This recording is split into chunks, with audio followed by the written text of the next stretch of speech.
Coming up on this episode of Nintendo Cartridge Society, is 2023 the year we finally get a Kirby Air Ride Game & Watch? It's dangerous to go alone, so the Nintendo Cartridge Society goes with you.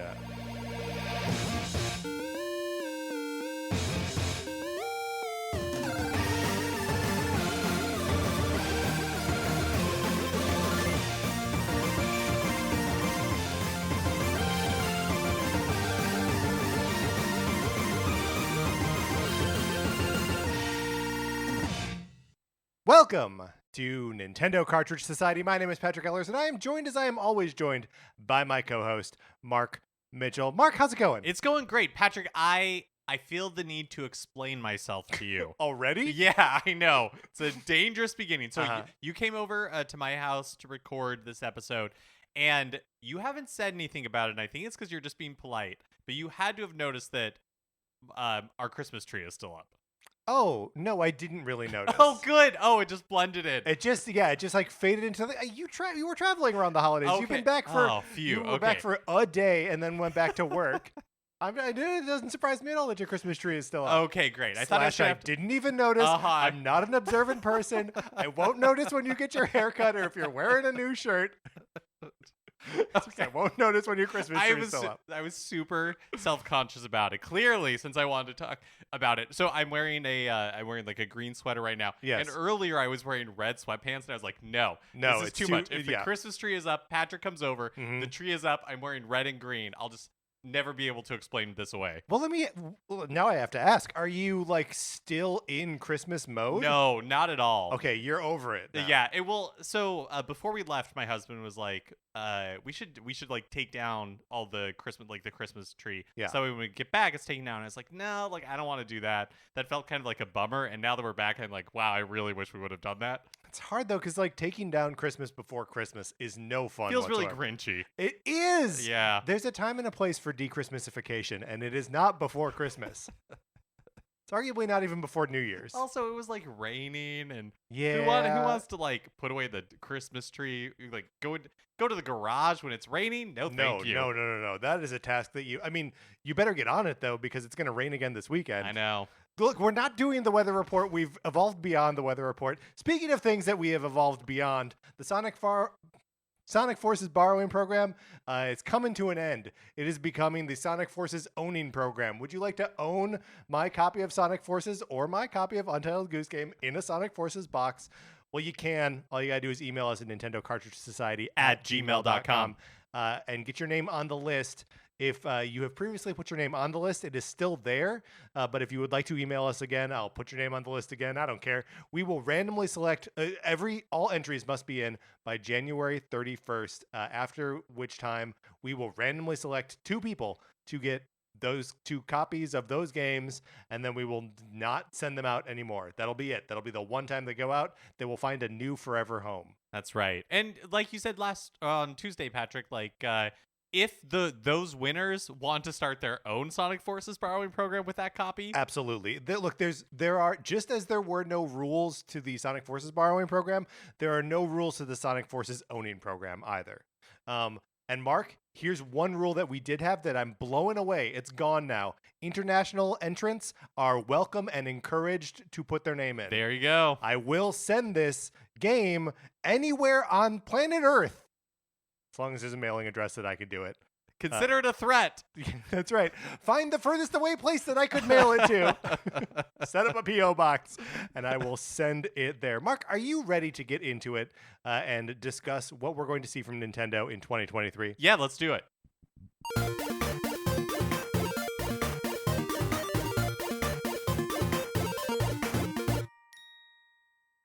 Now, Mark, in the past, we've done prediction episodes, yes, right? We've gazed into our crystal balls. We gaze in the crystal balls. We employ psychic type Pokemon. We do all these things where we're trying to figure out, we're trying to guess, we're trying to game it out. And sometimes we are making guesses that we're like, I think this is going to happen, and sometimes we're just like wish casting into the future. Mark, what we're going to do today, I feel like, is neither. We are going to look at cold hard facts. There are no psychics being employed here. No talismans that can see into alternate timelines. None. Nothing. We've removed those from our bodies. They're gone. Normally, we're always wearing them. Always. But for the purposes of this recording, ejected out into the airlock. Because we're astronauts now. We're scientists. We're a couple different kinds of mathematicians. We have looked at the data, and we are going to the best of our ability, talk about what Nintendo's year is going to look like. And Mark, there's a surprising amount of information out there. Yes, but as there is a surprising amount of information out there, but there are still gaps. Huge gaps. Say. Yeah. I mean, realistically, the entire latter half of the year is a huge question mark. But I think we've got so much information that can sort of steer us through, if nothing else, the next 6 months with relative certainty and clarity. Yeah, I agree with you, Patrick. And I think, every year, like you said, we've, tried to make guesses, and always online, there are always like rumors of stuff happening. Always rumors, yeah. But when you look like we're going to with our science minds at the cold hard facts. That's right. Like, Nintendo's pretty consistent. Look, normally, in what they do. Normally, we're Matthew McConaughey in Contact. Yes. Right now, we're Jodie Foster in Contact. Oh, man, living the dream. I mean, she's just hanging out in that large satellite array, just like listening to space. Nobody believing her. Oh, man. But Tom Skerritt's going to get blown up. She's going to go into space. It'll be fine. All right. Should we start with, so we've breaking things out into like what things we know with dates, things we know with just sort of general windows, and then there's a bunch of questions, right? And we will pose the questions. We will occasionally try to answer some of the questions. Yeah, maybe form a hypothesis that can later be proven tested. Yes, that's proven. Right. The scientific method. We're going to apply it all. Mark, remember your 8th grade chemistry because we're going to use all of it. All right. Let's start at even tomorrow. By the time this episode comes out, we're talking about the very first thing on Nintendo's release calendar for this year. That is the amiibo for Sephiroth and Kazuya coming out January 13th. As you know, I have one of these pre-ordered, and the Sephiroth amiibo will be arriving to my house. GameStop says on the 14th. All right. I'm excited to have it. Yeah. Do you think you'll display it with your Cloud amiibo? Put it in the same box in the bedroom as the... Yeah, you know what? Right now, I've got the... I've got my little display case with 16 amiibo in it. I currently have 3 amiibo just sitting on top. They are the Splatoon 3 amiibo. I may put them in a box so I can put the Cloud and Sephiroth amiibo up there. Well, also in January, not that far away at this point at all, is Fire Emblem Engage releasing on January 20th. Patrick, what is your sense of the temperature on this game? Because I can't really tell if people are hot on it or not. So the people who are hot on it are the Fire Emblem people. Mm-hmm. And I think FEFs, Fire Emblem Freaks. Fire Emblem Freaks are all about it. Which you may think, well, Patrick, isn't that always true? Aren't the Fire Emblem Freaks always hot on Fire Emblem? And I think the answer is yes. But that doesn't make me any less. I consider myself a late in life Fire Emblem freak, an LILFEF. So yeah, I'm way into it. It seems like this is going to be more of a straight down the barrel Fire Emblem game, not really inventing new systems of like socializing or romance or missing the sort of school overlay of Fire Emblem Three Houses, and maybe even missing some of the like generational overlay of Awakenings. So it may not be for everyone, but I'm very excited about this Do we game. know if like romances and like marriages and stuff like that are in this game, or do we not know that yet? I don't know. I know that the people who've gotten like early access to the game are pretty heavily embargoed on how deep into the game they can discuss, and usually romance and stuff like that in Fire Emblem takes a while to really get going. So I've not heard much about that. Most of the early impressions I've seen are about the combat and the emblem / like ring system of summoning characters from previous games into this game, and like the political drama that like starts in the first couple chapters, and all of that people are very high on. So yeah, I will happily be the explorer and let you know if I encounter romance, after chapter 6 or whatever that people can't talk about now. Yeah, I mean, I feel like we probably won't have to wait that long. The game is out basically a week from now, and Oh yeah, did we say January 20th? January 20th, and likely it'll leak before that. So we'll probably have a ton of these details. What a great point. Then let's move on to February. In February 14th, we've got Blanc, which is that like Doe and Fox indie game that we've seen a couple times. It's a co-op kind of adventure where you have to control these two different animals, like surviving in the woods. Looks really cute. Seems like it might be like sad in a like artsy kind of way. Mark, will you play this game with me? Oh, that'd be fun. Yeah, let's do it. Yeah, and then also Theat Rhythm Final Bar Line releases on February 17th. That's like the Square Enix Final Fantasy. Well, really just like Square Enix Greatest Hits RPG music rhythm game that is coming out on the 17th, multi-platform this time. Yeah, coming out on everything. The next date that we have on here, also February 17th, is Super Nintendo World opens at Universal Studios Hollywood. So soon. Very soon. Mark, I'm excited about this. Me too. I feel like you and I are gonna go too many times. I think that could be very possible. Can I tell you, I'm excited. There's, the big ride is the Bowser's Challenge, like Mario Kart ride. Yes. The thing I'm most excited about is eating at Toad's Cafe. Okay, what does Toad's Cafe have that you're excited to eat? Do they have booze at Toad's Cafe? I don't know. Universal is a boozy park. It is. I feel like I'm gonna guess. I was gonna say no, but I have no idea. I mean, it's gotta like Hogwarts. The Harry Potter land that has booze. Jurassic Park has booze.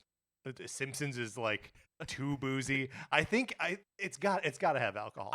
There's not like a one specific food thing that I'm interested in. It's like I just want to be there for the atmosphere. Yeah.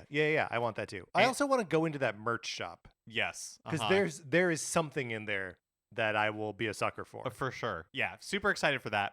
Also in February, Kirby Return to Dreamland Deluxe releases February 24th. This is a remake of the 2011 Wii game that includes 4-player co-op. I never played this game. Yeah, me neither. It's like you said, it's a 4-player co-op game that came out on the Wii in 2011. And so I think for me, the reason I never touched this game is that is such a late Wii game. That's Skyward Sword came out 1 month later. Oh, that's so crazy. So like, yeah, think about that era of the Wii where it's like, there's nothing really that you want to play, and then like a Kirby game comes out. It's understandable that you passed, right? Just like it's understandable that I passed. But yeah, this is a remake of that game, and when they showed it off at the September Direct last year, they're doing something with the are they called sub games? We did a whole mini games episode on it. I know. I think we landed on sub games. I think that's right. Right, sub games, mini games, whatever they are. This either has like a more robust collection of them, or it's like, you remember that was like something that they placed like front and center in the trailer for. Yeah. So I mean, it may be worth checking out just for that. I don't know. I mean, and after Kirby and the Forgotten Land and our like Kirby month from last March, like I am really high on all things Kirby.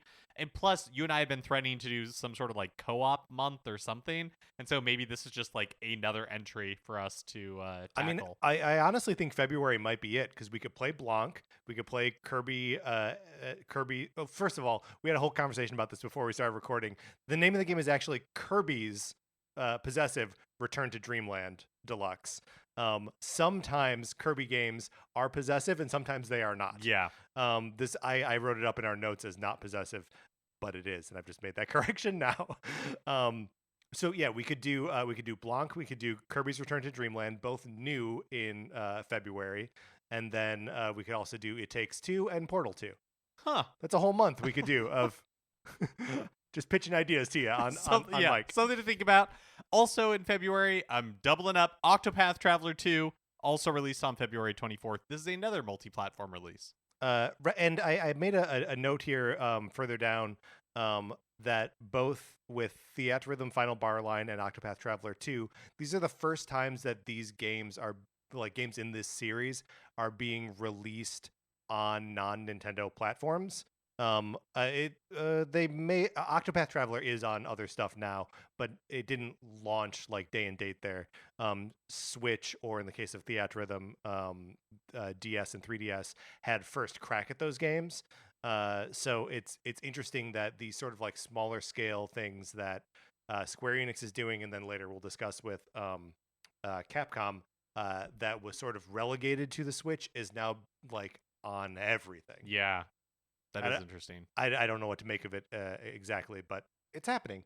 Then in March, we've got Bayonetta Origins, Cereza, and the Lost Demon coming out March 17th.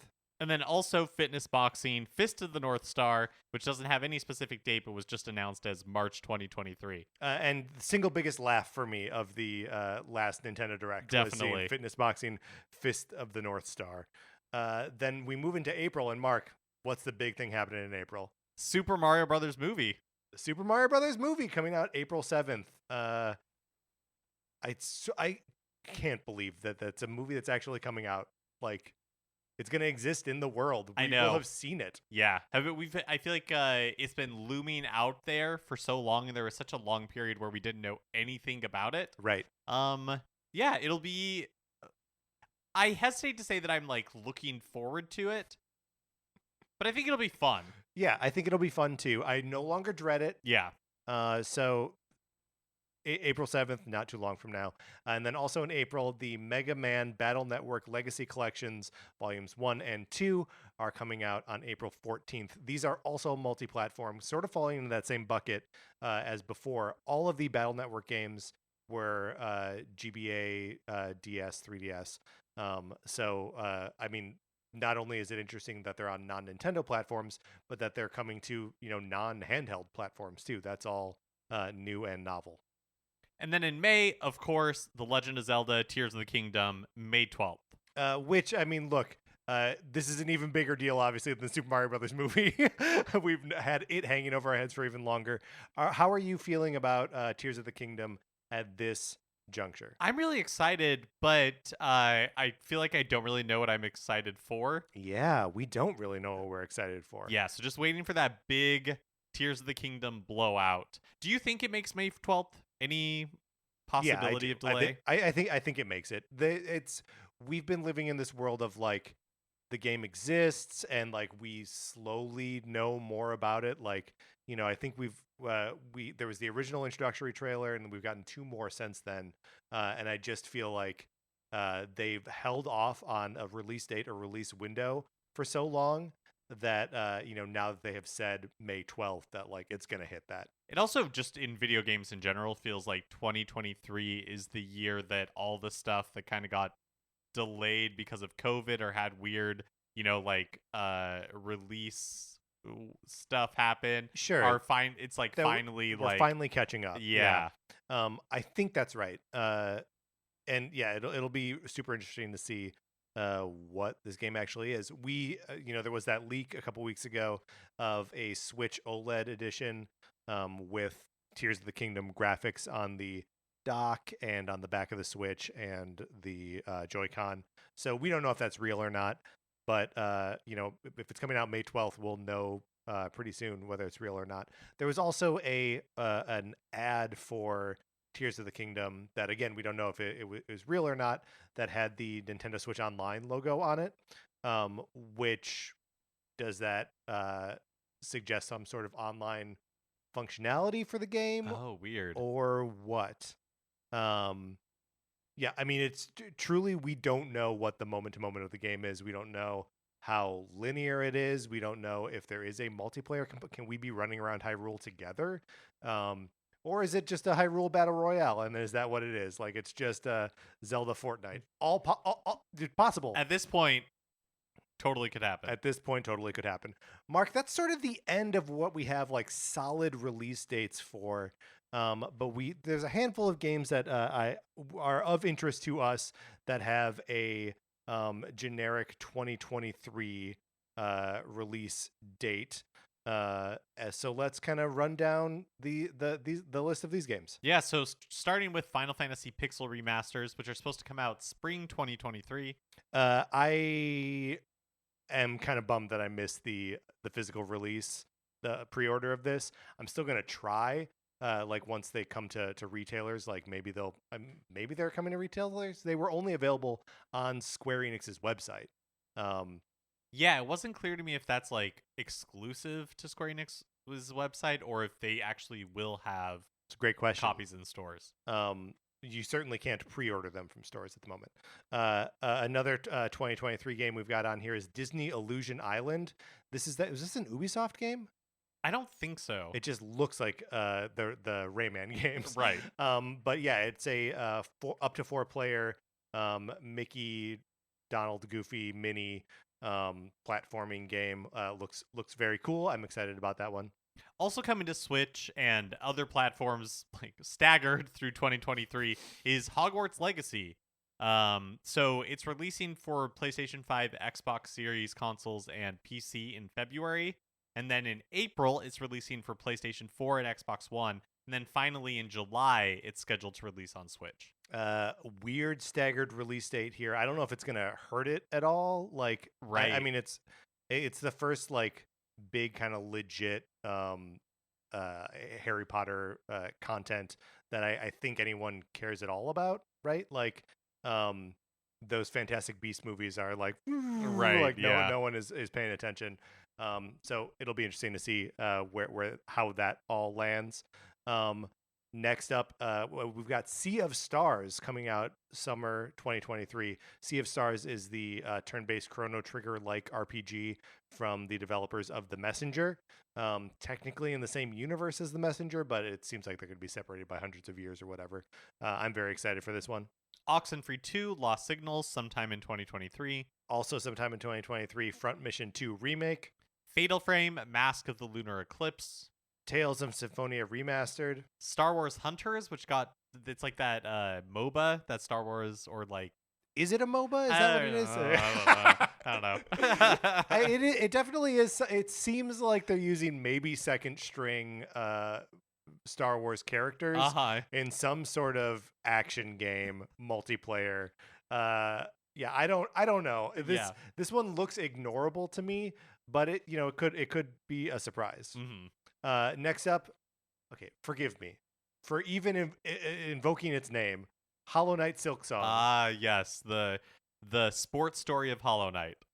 That's correct. Nintendo's website says 2023. So, is it going to come out this year? Who are we to call them liars? I'm not about to call them liars. Well, here's something that they are not lying about, but maybe omitting. Pikmin 4.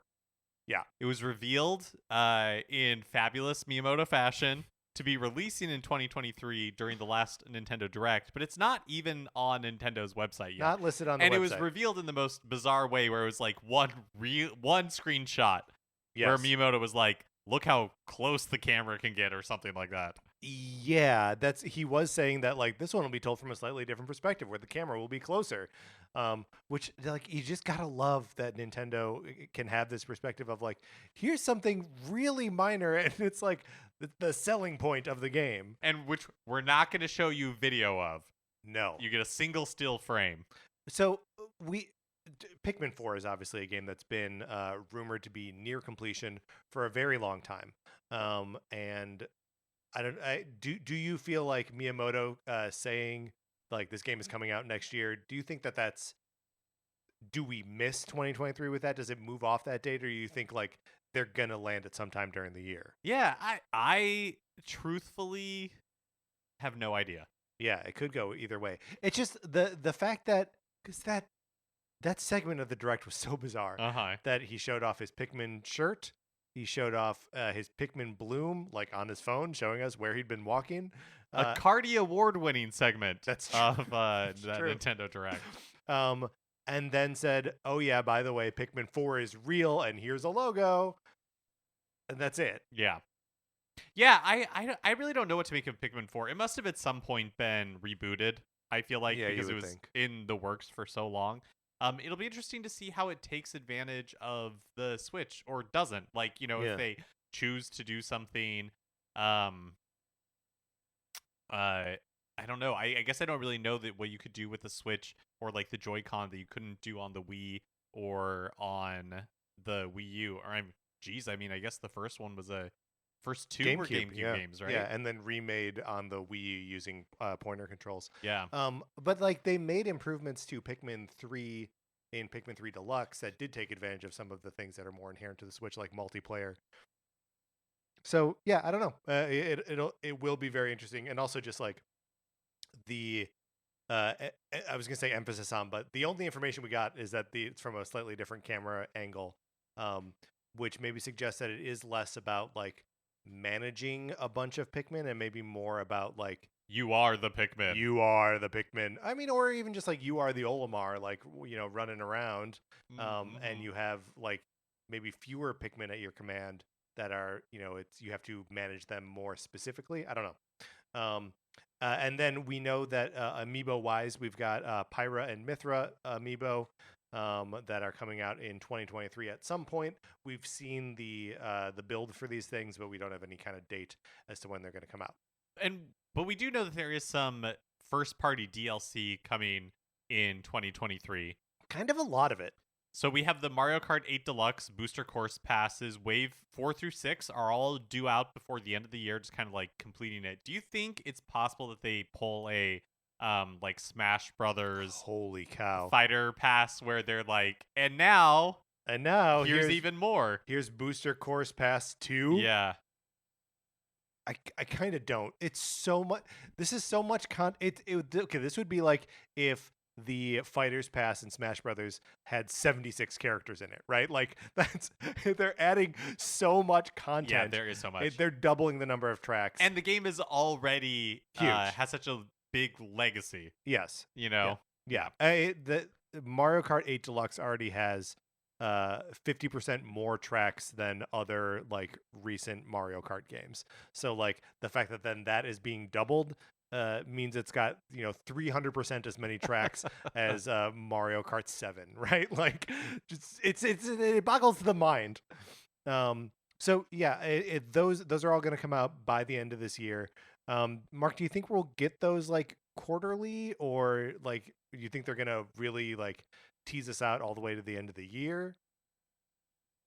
I genuinely don't know what cadence these original ones came out, but they seem to be on an about quarterly basis, right? They were about quarterly. So yeah, I would think that it's about the same, and we really do get it spread out through the rest of the year. Yeah, I mean, I suspect that means it will likely be done by like September, October, or something like that. Next up, Splatoon 3's quote large-scale paid DLC is on the horizon here somewhere. We don't know what it is or when it would come out, but Nintendo did say that they were going to do it. But we can look at the history here, because Splatoon 2 also got large-scale paid DLC in the form of the Octo expansion. Octo expansion came out in June 2018, which is 11 months after the release of Splatoon 2 in July 2017. So using that same math, we can probably expect this game out, or this DLC out, summer of this year. Yeah, that makes sense to me. But maybe throwing a wrench in it. I don't know if this actually does throw a wrench in it or not. Nintendo promised that they would be supporting Splatoon 3 for 2 full years after launch, with Splatfests and, adding new items and worlds and maps and stuff. So I still think it's a pretty reasonable to expect this DLC to come out this summer. Yeah, in fact, I would say it probably makes it more likely, because you have like the initial release and then 1 year of content, and then they release this next, like major DLC, and then have 1 more year after that. What do you think the likelihood is that the DLC will become part of the Nintendo Switch Online Plus expansion pass? Ooh, that'd be nice. I would like that a lot. I would say so the thing with the Octo expansion is that obviously when it launched, they didn't have the Plus expansion pass version of the Nintendo Switch Online. They didn't have that like premium tier. And so So yeah, so when it got added, it was sort of like a retroactive, like, oh, by the way, if you didn't spend money on this, now you have access to it. Right. But we have seen it like that plus expansion pass pack. I can't remember what it's called. But Yeah, me neither. But anyways, we've seen it get DLC at launch like it did with Happy Home Paradise. And So, with Mario Kart 8 Deluxe. yeah, like, so I would say I think the odds are pretty good. all right, next up in the DLC is Xenoblade Chronicles 3. Part of its expansion pass, waves 3 and 4 will be releasing this year. Wave 3 is the date it's going to come out is by April 30th. So just by the end of April, it'll be out. It looks like it's similar in scale to Wave 2. It lists challenge battles, new character, and new outfits. But Wave 4, which is dated just the end of the year, so at some point during the year, Wave 4 will come out. And I think this is going to be the big one. It says the bullet point is that it contains, quote, a new original story scenario.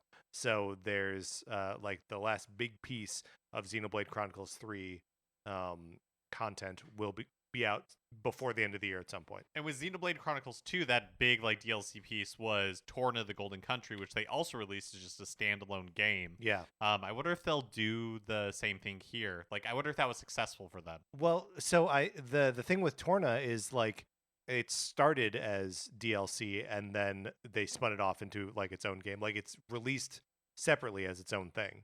Right. My memory was that happened at the same time, though. Was that not true? What do you mean? Like, the same date it was released as DLC, it was released as a standalone game. Oh, yeah. I mean, I don't think it was ever released as just DLC. I think they released it as a standalone game that is just obviously related to Xenoblade Chronicles 2. Look, here's the thing. I think we're saying the same thing. I think we are, yes. But I'm right and you're wrong. Hey, do you know what? Fair. And then Fire Emblem Engage, we were just talking about it, also has an expansion pass. The first wave of it, of the DLC, comes out the day the game launches on January 20th. And I think this is the bit that includes the three... It is. They're sneaky. Edelgard and Dimitri and Claude from Fire Emblem Three Houses. My best boys and girl. So I think I'm doomed to buy this expansion pass. And then there are 3 more waves, 2, 3, and 4, that are all promised to be delivered by the end of the year. So, starting off the year with a new Fire Emblem game that's going to get seemingly kind of robust support throughout the rest of the year. And then, of course, there's Pokemon Scarlet and Violet, which this DLC has not actually been announced or anything. But, first, there's data miners who have uncovered Pokemon like in the data for the game that don't actually appear in the game yet. And also, if you look back at Sword and Shield, instead of having like a third version, like Pokemon games historically, or direct Ultra sequel, versions, right? Yeah, like Pokemon games generally did. They released 3 pieces of DLC. I think just 2. Oh, you're right, just 2. Like over the year after it was released. So there was Isle of Armor, which released in June of 2020, and then Crown Tundra, which released in October of 2020. And that's after the 2019 release of Sword and Shield. So within November 2019. So within the year, the 2 sets of DLC came out. We don't know if that'll be the same release strategy for Scarlet and Violet. Technically, we don't know if there will be DLC. Seems like a pretty safe bet. Yeah, it feels pretty likely. The Sword and Shield DLC was announced in January in its own Pokemon showcase event thing. So I would guess that we actually don't have too much longer until we'll actually find out when and what the DLC is. Although when they were announced in January, we only got the name of the Isle of Armor and the dates for the 2 releases, but we didn't know Crown Tundra by name until later in the year. So that's kind of it for what we know. Let's pivot over to talking about Nintendo Switch Online, because there's obviously stuff that we do know there. We've got games coming out on the Nintendo 64, Nintendo Switch Online app. We don't know when they'll come out, if they'll continue to put them out one a month, as was sort of the cadence for a while. That was like the 4th week of the month, they would put out one game, but then they put out 2 Mario Party games the third week of November and then haven't done anything since. Right. So here, but if they are putting out one a month, then we know basically the 6th, so we know like half of the year. Yeah, we know the which first half would of the year. match kind of with what we know about Nintendo's release schedule in general. It's True, kind of like yeah. the first half of the year.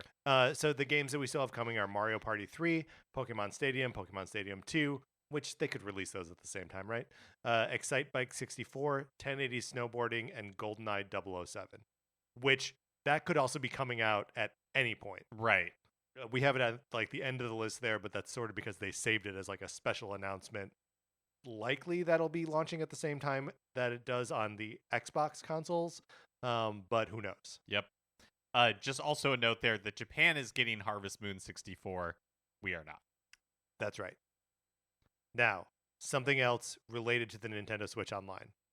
The Wii U and 3DS eShops are closing down in March this year. We're in the year now where the last Nintendo Virtual Consoles are getting shut down.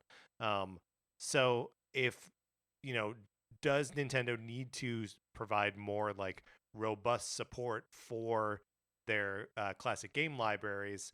Beyond the 6 Nintendo 64 games that we just talked about, are they going to have a place for that on Switch with these eShops closed, or like what do we think?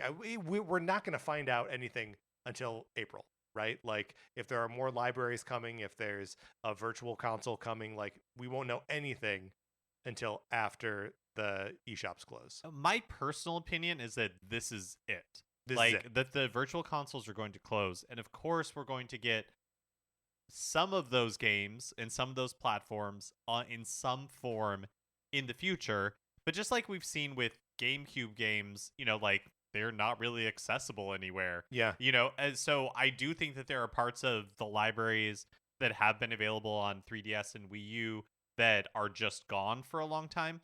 But I also think if we think about how Nintendo is really focused on, these Nintendo accounts, that when whatever the next Switch is, you're still going to have the NES online. You're still going to have the SNES online. You're still going to have the N64 online. And so I don't think we're getting the Sega Genesis online. Oh, Sega Genesis. That's too. That's right. It's there. It's still there. And so I think that's like for the Switch. I personally do not expect anything more because I think they're going to want to hold something for whatever comes next. Yeah. Yeah. It's we'll talk a little bit more about like the future of Nintendo accounts and maybe even what we're going to see from them this year later down in this list. But I do think it is possible that they start working towards a unified like platform for access to these games, whether that's through the Switch or just through the Switch, like, or through the current Switch, or a future hardware of some kind. Those are all question marks, but they will be fun questions to have answered. We mentioned that we've got 6 Nintendo 64 games, and if that covers the first 6 months of the year, then maybe it would make sense for them to put the large-scale Splatoon 3 DLC in as like one more thing to keep people around, subscribe to the expansion pass. Well, that and DK64. Gotta get honestly, DK64 and Diddy Kong Racing. Like, bring those 2 games to the... They can't. These can't be the last ones. No, right? no way. We got to keep going. Also, we would be wow, I can't think remiss. Of the word. Yes, that's the word. We would be remiss if we didn't talk about like major tentpole events for Nintendo's year. And of course, we don't know exactly when Nintendo Direct's presentations are going to happen, but history is a pretty good guide in this regard. It is. February, we will get a Direct in February. There was a long time when these were happening in January, but hey, February is the new January. The previous dates of these things, last year was February 9th. Year before was the 17th. The year before was the 20th. So February 20th, 2020, that's the year that was just Animal Crossing. The year before that was the 13th. And then in 2018, it was a March Direct, March 8th. But so pretty solid, pretty reliably. There's a direct in February. Yep. And then of course there is usually direct in June, usually around E3. Last year, of course, there was no E3 and Nintendo didn't do their traditional like presentation, but they did do like a partner showcase, which looked like a Nintendo Direct with all first party stuff like lopped off. Yeah. But we know that E3 is back this year, June 13th through 16th in LA. It's, live, it's rebooted, and the assumption is that Nintendo is going to be a part of it and a big part of it, like they have been historically, but I guess we don't really know for sure. We don't know for sure, and we also don't know what they would be showing at it. Not uncommon, right? That they frequently announce games and do their booth up, in the theme of that game that they just announced.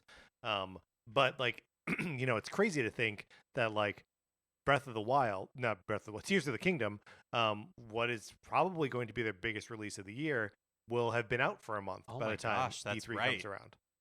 So yeah, that is weird. It won't be at E3. Yeah, so maybe we get because of course Tears of the Kingdom, you're right, it is probably like the big release of the year. But maybe in January we get maybe more information on like Pikmin 4, some other games of that caliber. That is what they're showing at E3. Man, but can you imagine if they like decked out their booth as Pikmin? And you're just like walking around this you giant are flowers. Pikmin. We had to like dress in like a red onesie and just like walk around. So one of the Nintendo handlers picks us up and throws us. Yeah. At like some giant bug thing. But yeah, that is interesting because normally they'd be promoting their big holiday game at E3, and we really have no sense of what like is out there looming past Tears of the Kingdom. Yeah, I mean, like it's kind of wild that like May is such a strange release date for like a big game like that. Like it's not quite a summer game, and it's not like in that early beginning of the year window where it's like picking up just people needing something new, and it's not holiday, like it's just a May release. Yeah. And obviously that'll fall night. We'll find out about Tears of the Kingdom at the February Direct, like for sure. So I don't think we're going to miss out on being shown that game. But yeah, just like what does that leave for E3? Well, especially thinking back to Breath of the Wild, yeah, and how even though that wasn't released until March of 2017, E3 2016 was like all Breath of the Wild, and people could go in and it was like hands-on. They were playing on the Great Plateau. Yep. And we won't have any of that for Tears of the Kingdom. Any of that. Nintendo, I'm sure will do previews also, and like events, but like that was like 9 months before that game came out. Yeah. That's so early. Yeah. So like nothing like that for Tears of the Kingdom. Yeah, that is really crazy to think. And then, of course, we will definitely get a Direct in September. We've gotten them each of the last 5 years. I won't go through the dates, but there's been a September Direct. Although 2020 was the Mario 35th Anniversary Direct, which felt like a little not exactly in line with like the sort of general Nintendo Direct. But it happened. I'm counting it. So I look forward to a Direct 8 months from now.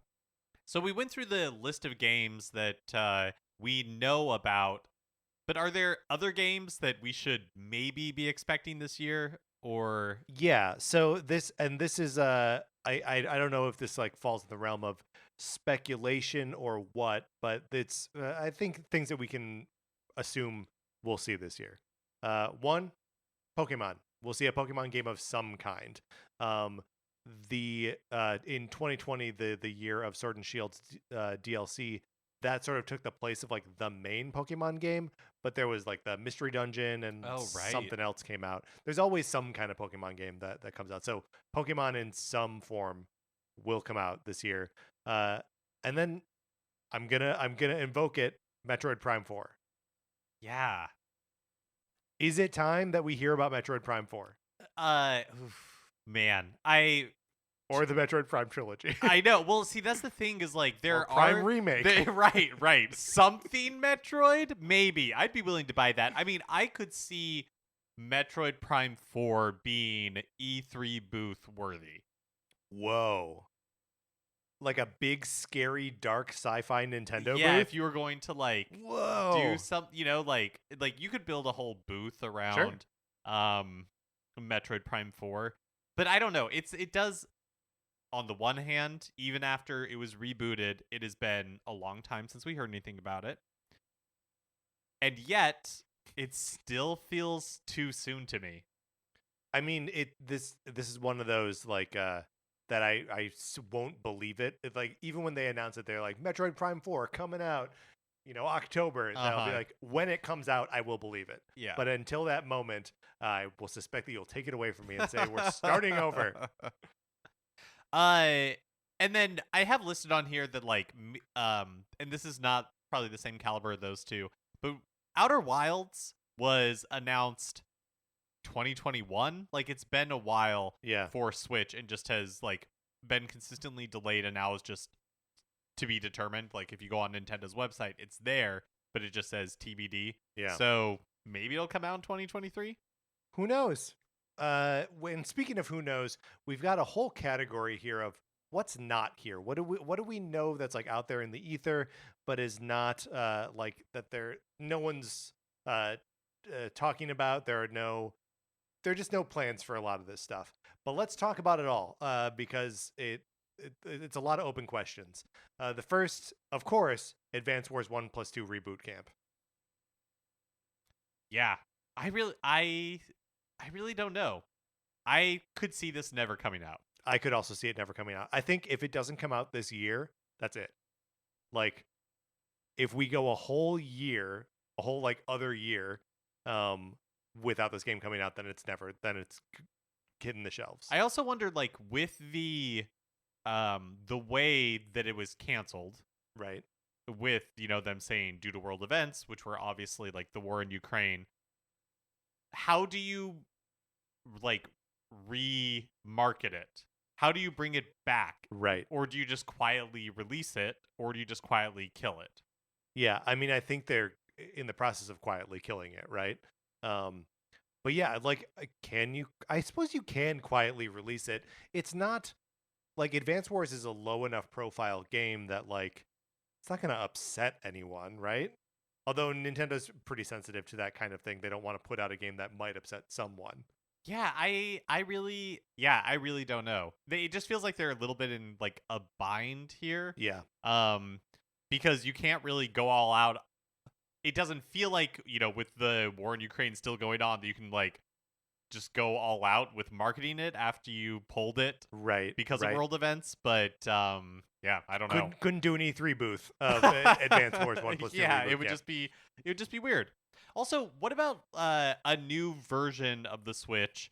If you look at their 2-year revision schedule that we've seen historically, something could be coming out in 2023. You had the original Switch in 2017. You had the Switch Lite and the main Switch revision in 2019, and then the Switch OLED in October of 2021. So we'd kind of be due for something in the fall. But no rumors, we heard rumors of what turned out to be the OLED for felt like decades. Right. Yeah, it really did feel like decades. And hey, did we perpetuate some of that? Sure. Sure. Are we part of the problem? You bet. But so in any event, yeah, it seems like it is the schedule. I know you just got your OLED, but I know. I'm telling you right now, Patrick, I've committed to whatever the next revision is. I'm just gonna get it at launch. What? Yeah. That's incredible, Mark. Just whatever it is, it doesn't matter. Okay, great. All right, then a little note here, Game & Watch. There were 2 years in a row where we had Game & Watch. We had a Zelda one in 2021 and a Mario one in 2020. By the way, in our 2021 prediction episode, I predicted the Zelda Game & Watch. But then the last year I predicted Game & Watch for 2022, and guess what didn't happen? No Game & Watch in 2022.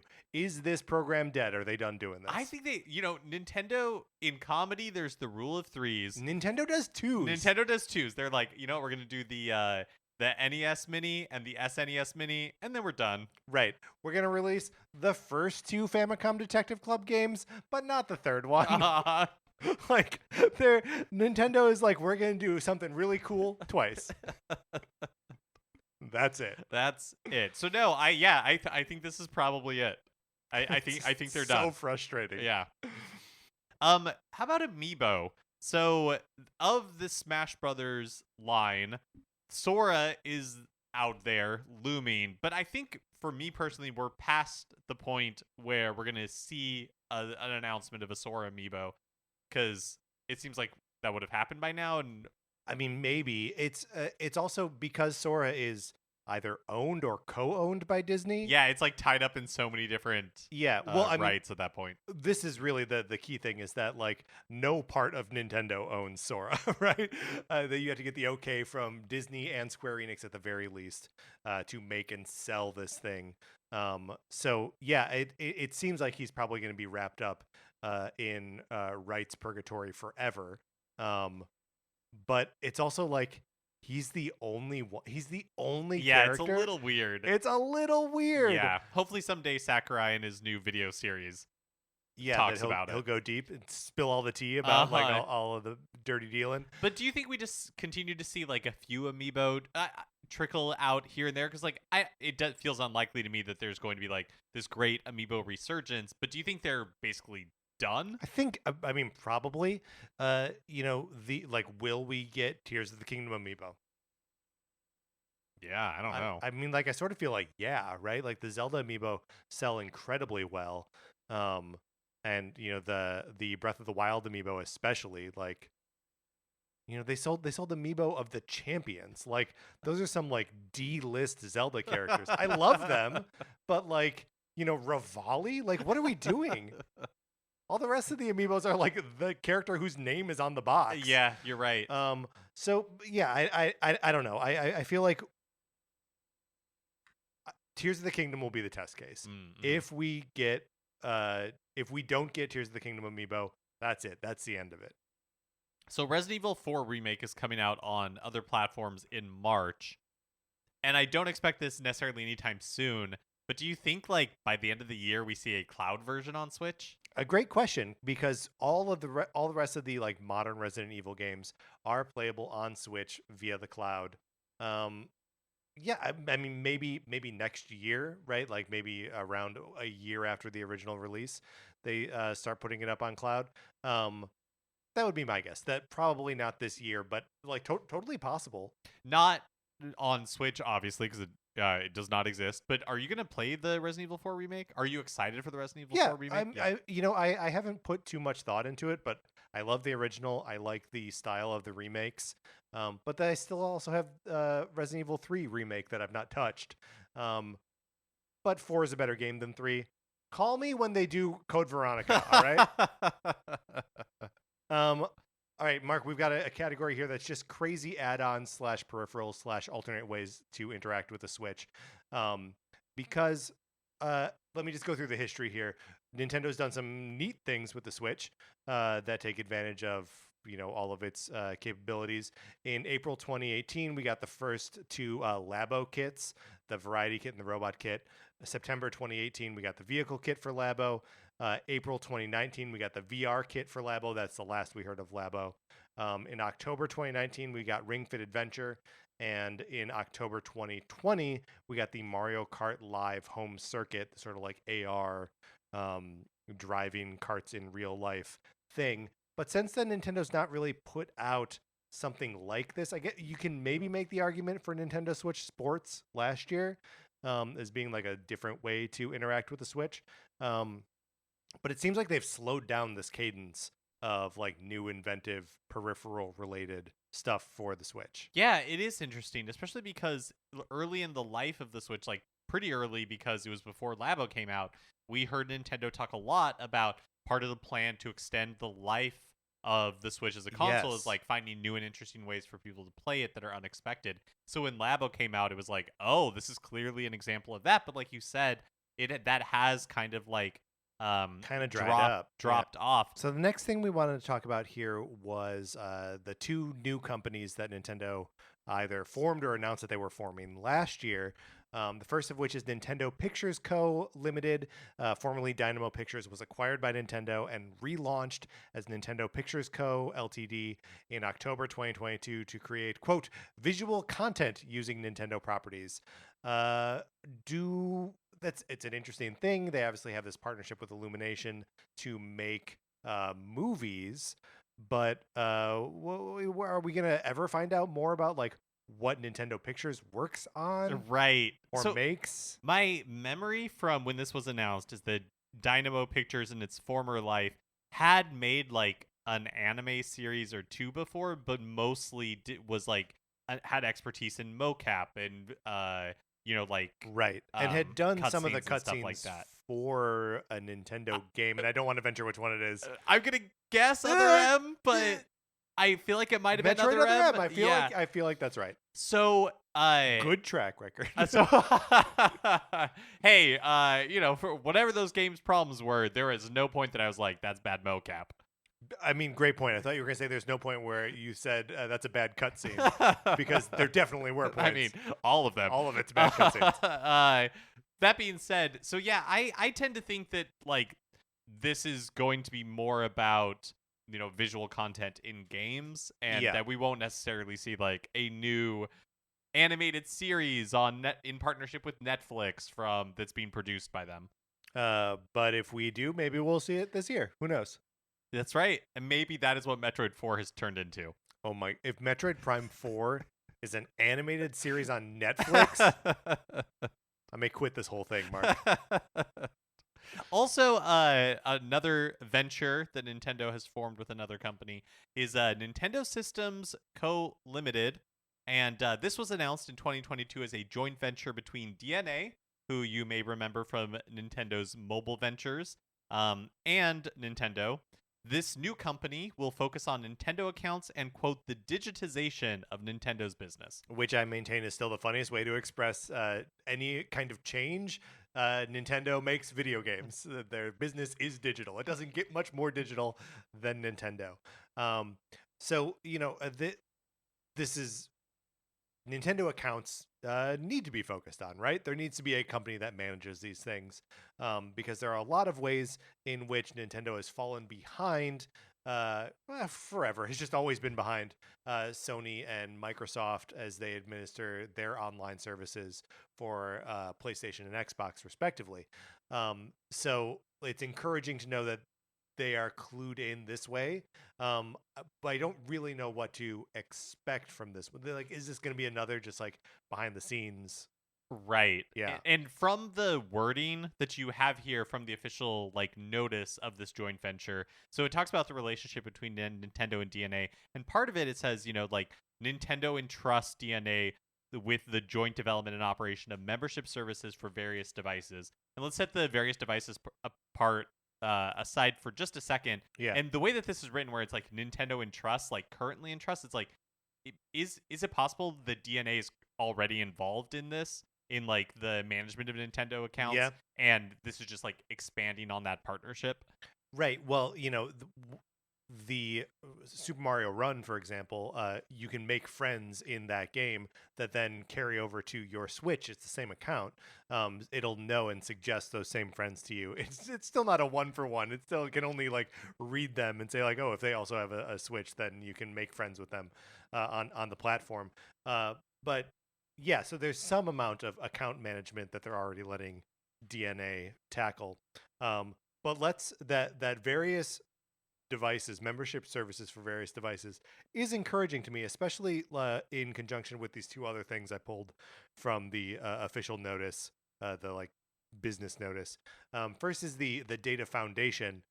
This company doesn't actually exist yet. It will be founded on April 3rd, 2023, which is, yes, just immediately after the 3DS and Wii U eShops closed down.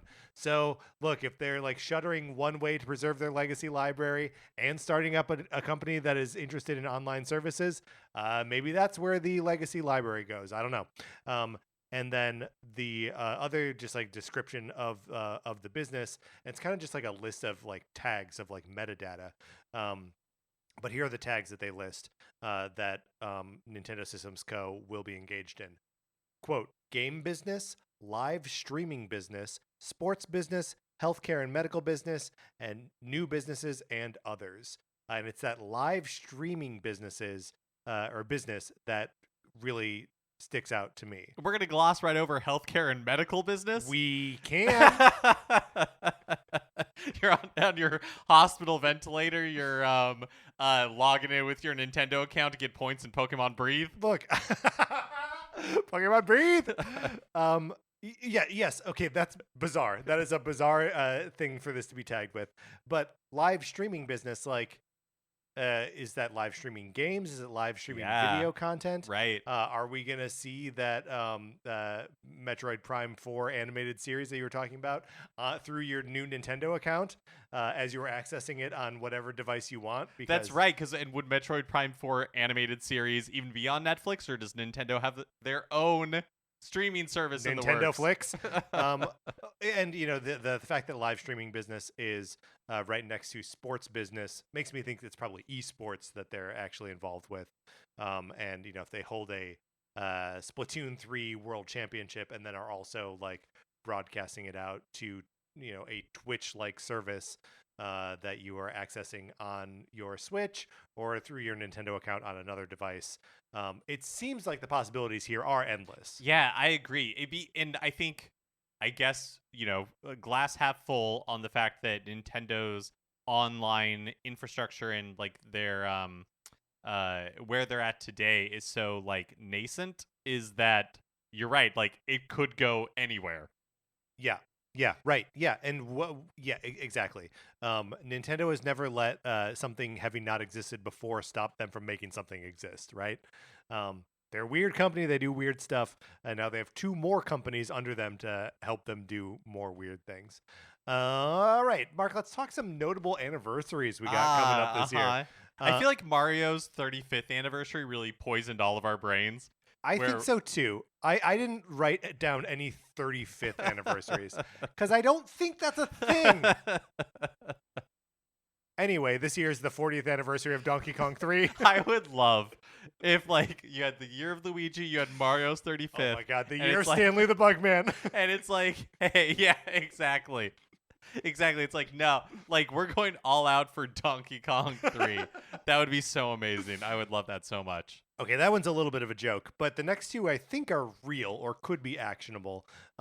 This is the 30th anniversary of Star Fox, the original Star Fox, and therefore the entire series. Star Fox will be 30 years old this year. Haven't seen a new Star Fox game in kind of a while. Yeah, since Star Fox Zero. Zero and Guard and Star Fox 2, which all came out within a year of each other. Oh, that's right. Crazy. So that, who knows? Maybe they'll do something for that. And then this is also the 25th anniversary of The Legend of Zelda: The Ocarina of Time. I would love to see. I was gonna say like the 3D remake, but I don't really know how that would work on Switch. And I guess we have Ocarina of Time on N64 or Switch Online. Yeah, but the 3D remake is like so good. It's so good, and like the improvements to the graphics, which would obviously need to be like completely redone to put them on a TV screen. But yeah, I don't know. Whatever. Remake Ocarina of Time again. Who cares? Yeah, honestly, if anything on this anniversaries list, this feels the most likely to me to be acknowledged in some way. Yeah. Or even they just put out an amiibo of right, yeah, whoever, I don't know. This is also the 25th anniversary of Banjo-Kazooie. Man, those were really the same year. Banjo-Kazooie and Ocarina of Time. Wow. And sort of the 25th anniversary of the Mario Party series. Came out in Japan originally in December 1998 and in the West in 99. We've got no shortage of Mario Party games. We know Mario Party 3 is coming to Nintendo Switch Online this year. We just got 1 and 2. Plus, we've got no shortage of Mario Party games. This is also the 20th anniversary of the Mario and Luigi series. Shout out to Jake in our Discord. Shout out to Jake. This might be the only mention of Mario and Luigi through the year, so... and bask in it. Do you expect Nintendo to acknowledge the 20th anniversary? I don't. I saw this post online somewhere that like, do you think Alpha Dream would have not gone bankrupt if that last Mario and Luigi remake was released on Switch instead of 3DS? Yes, I do. I think, yeah, because it would have sold more than At like least better. 200,000 copies. Yeah. Yeah, what a bummer. Yeah, a huge bummer. Yeah, the Bowser's Inside Story remake, which came out so late in 3DS life cycle, that no one was even thinking about it. Like after Metroid: Samus Returns, like a full year after it, right? Yeah. It is also the 20th anniversary of Kirby Air Ride, a game I've never played. Yeah, I've never played either. Mark, those are the notable anniversaries. There may be some like more recent ones, but I think anything less than 20 years is like why would they celebrate it? Really? Yeah, totally. Mark, that's it. We've gone through our list now. Is there anything on here that we didn't cover, or any like hopes or dreams you have for next year out of Nintendo? Oh man, hopes and dreams. That feels so unscientific, and I feel so Great point. keyed into my left brain right now. Okay, well then forget it. I'm not even going to solicit hopes or dreams from our listeners. Listeners, if you have scientific data that you can provide to us to point out something that we missed for next year, please email us at Nintendo Cartridge Society at gmail.com. All right, Mark, let's get out of here. That is going to do it for this episode of Nintendo Cartridge Society. You can follow us on Twitter. I'm at Patrick_Ellers. Mark is at MKE Mitchell, and the show is at Nin Cart Society. There's also a Discord. You should get in that Discord. Probably email us is more reliable now, as I think both Mark and I are slowly drifting away from Twitter. So email us Nintendo Cartridge Society at gmail.com for an invitation, and we will let you in there. Anthony DeLuca made our logo. Our theme music is provided by 8-Bit Betty. You can get more of his music by going to 8bitbetty.com or by listening right now. From my co-host, Mark Mitchell, this is Patrick Ellers saying thank you for listening.